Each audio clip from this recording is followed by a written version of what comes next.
जय हिंद विद्यार्थियों।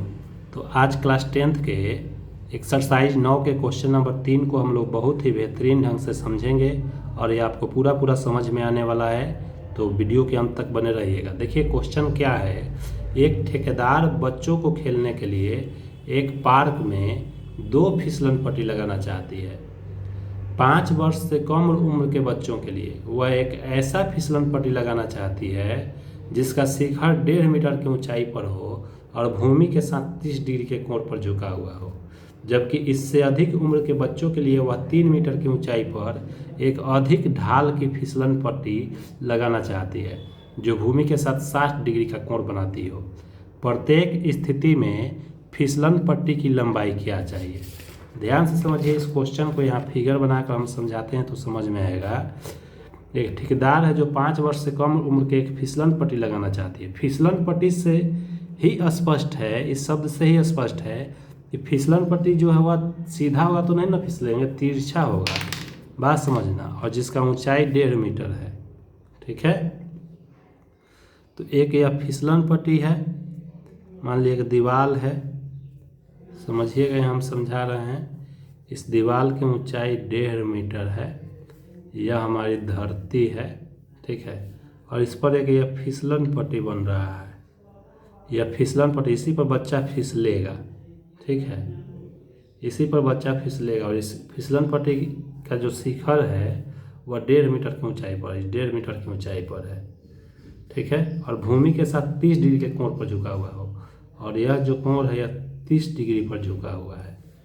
तब हमको यह फिसलन पट्टी की यह लंबाई कितनी है यही बताना है। तो इसको हम कोई नाम दे देते हैं ABC, और यह BC हमारा फिसलन पट्टी है। यह 5 वर्ष से कम उम्र के बच्चों के लिए है। 5 वर्ष से कम उम्र के लिए है। और फिर आगे प्रश्न कह रहा है कि इससे अधिक उम्र के बच्चों के लिए वह 3 मीटर की ऊंचाई पर एक अधिक ढाल की फिसलन पट्टी लगाना चाहती है जो भूमि के साथ 60 डिग्री के कोण बनाता है। तब हमें फिसलन पट्टी का जो है लंबाई ज्ञात करना है। देखिए यहाँ एक अधिक ऊंचाई वाला जो है फिसलन पट्टी, मान लीजिए यह हम लोग का दीवार है और यह भूमि है, और इस दीवार की ऊंचाई 3 मीटर है। ठीक है, और इस पर जो है 3 मीटर ऊंचा जो है एक फिसलन पट्टी जो है लगा हुआ है। यह फिसलन पट्टी लगा हुआ है और यह भूमि के साथ 60 डिग्री का कोण बना रहा है। तो हमें इस फिसलन पट्टी की लंबाई निकालना है। इसको हम PQR मान लेते हैं। ठीक है, देख सकते हैं फिसलन पट्टी दीवार के साथ कितना कोण बना रहा है, 60 डिग्री का, और इसका शिखर कितना है, 3 मीटर ऊंचा है। तो इसका हमें लंबाई ज्ञात करना, ध्यान से समझना है। ठीक है, 5 वर्ष से कम उम्र के बच्चों के लिए जो हम लंबाई निकालेंगे फिसलन पट्टी की लंबाई की। ठीक है, तो यहाँ ध्यान देना है, हम पिछले वीडियो में भी आपको समझाए हैं कि क्या ज्ञात करना है। याद देखिए, दीवार तो सीधा होता है 90 डिग्री पर, 90 डिग्री के सामने का भुजा कर्ण होता है। यह हम लोग को कर्ण ज्ञात करना है। फिसलन पट्टी कर्ण का ही काम कर रहा है, यह कर्ण ज्ञात करना है। और क्या दिया है, यह न्यून कोण के सामने का भुजा या लंब है, लंब दिया है। तो लंब दिया है और कर्ण ज्ञात करना है। तो लंब कर्ण किसमें होता है, तो लंब कर्ण यहाँ देख सकते हैं, इस फार्मूला में हमने आपको पिछले भी क्लास में बताए हैं कि साइन में लंब और कर्ण होता है। ठीक है, कौशिक में भी कर्ण और लंब होता है, यहीं 2 गो में लंब और कर्ण होता है। तो यहीं इसी दोनों से हम लोग चलेंगे। ठीक है, तो साइन से हम लोग चल रहे हैं। चूँकि लंब दिया है कर्ण निकालना, तो लंब कर्ण साइन में होता है, तो साइन से चलेंगे। साइन, और न्यून कोण कितना का दिया, 30 का दिया है, तो यहाँ 30 लिखेंगे। और फार्मूला आता है लंब बटा कर्ण। ठीक है, यहाँ देख सकते हैं लंब बटा कर्ण, और लंब का मान न्यून कोण के सामने का भुजा लंब होता है। लंब कितना है, 1.5 मीटर है, और कर्ण कितना है, तो कर्ण हम लोग को निकालना है, इस BC को निकालना है। अब देखिए साइन 30 का मान कितना होता है, तो यहाँ पर देख सकते हैं साइन 30 का मान जो है 1/2 होता है।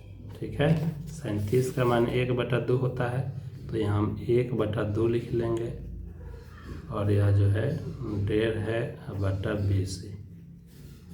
अब जो है या तिरछा तिरछी गुना करेंगे, BC में 1 से गुना करेंगे तो यह BC होगा, और 1.5 में 2 से गुना करेंगे तो यह 3 मीटर हो जाएगा। तो यहाँ देख सकते हैं जो हमें 5 वर्ष से कम उम्र के बच्चों की सीढ़ी की लंबाई जो ज्ञात करनी थी, इसकी लंबाई हम लोगों ने कितना ज्ञात कर लिया, 3 मीटर ज्ञात कर लिया। ठीक है, अब हम लोग इसके लिए बनाएंगे। तो इसके लिए अब देखिए क्वेश्चन ध्यान से समझेंगे। यहाँ पर ध्यान दीजिएगा कि यहाँ जो ये क्वेश्चन है जो 5 वर्ष से अधिक की उम्र के बच्चों के लिए है, 5 वर्ष से अधिक उम्र के बच्चों के लिए, यहाँ भी वही चीज़ है, यह न्यून कोड के सामने का बजाय लंब दिया है और यह कॉर्न हमें निकालना है, QR का मान निकालना है। तो वही है, लंब कॉर्न साइन में होता है तो साइन से चलेंगे, साइन, और यहाँ न्यून कोड जो बन रहा है 60 का बन रहा है, लंब बटा कॉर्न। तो लंब क्या है, PQ है, और कॉर्न या QR हमें निकालना है। ठीक है, अब साइन 60 का मान कितना होता है देख सकते हैं यहाँ पर, आपको याद भी होगा यह टेबल। साइन 60 का मान √3/2 होता है। तो यहाँ साइन 60 के स्थान पर हम लोग √3/2 रख सकते हैं। और जो है PQ का मान कितना दिया है, PQ का मान 3 मीटर दिया है, देख सकते हैं यहाँ पर। PQ जो है, PQ हमारा 3 मीटर है, तो यहाँ PQ की जगह पर हम 3 लिख देंगे, और QR हमें सीढ़ी की लंबाई निकालनी है।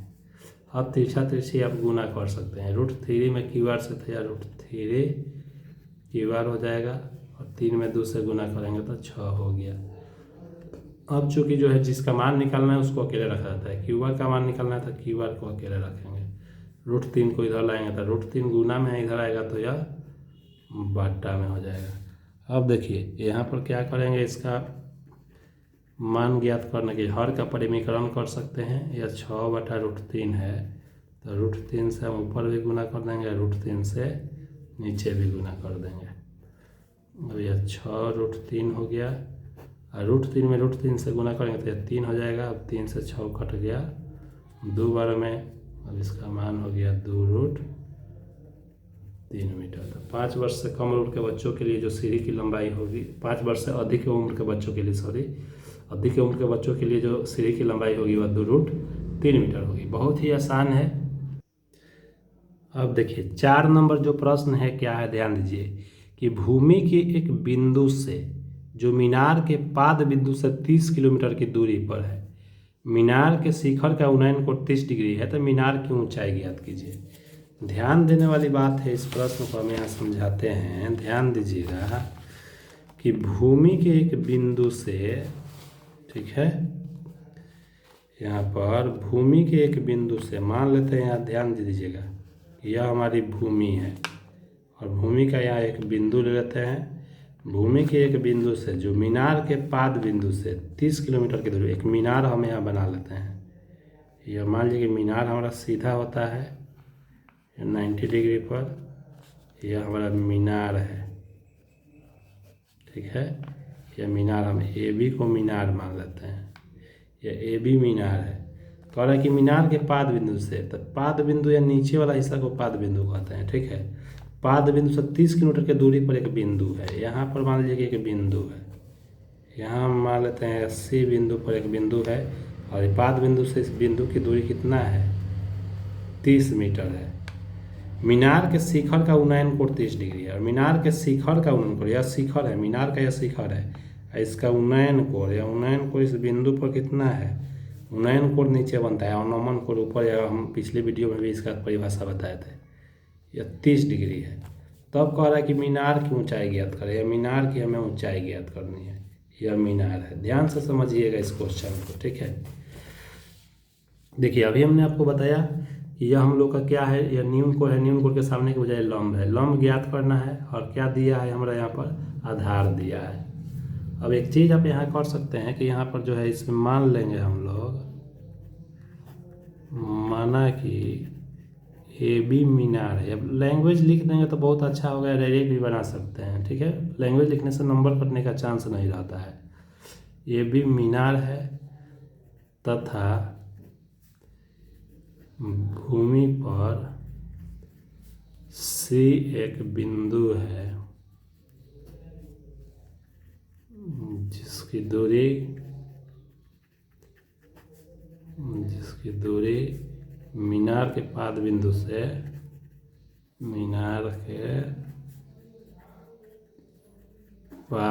से क्या है 30 मीटर है। यह हम लोग का दिया है। ठीक है, इसलिए हम लोग का जो है यहाँ पर AC कितना का हो गया, AC हो गया 30 मीटर और दिया है उन्नयन कोण हम लोग का दे दिया है। उन्नयन कोण का नाम हो गया BCA।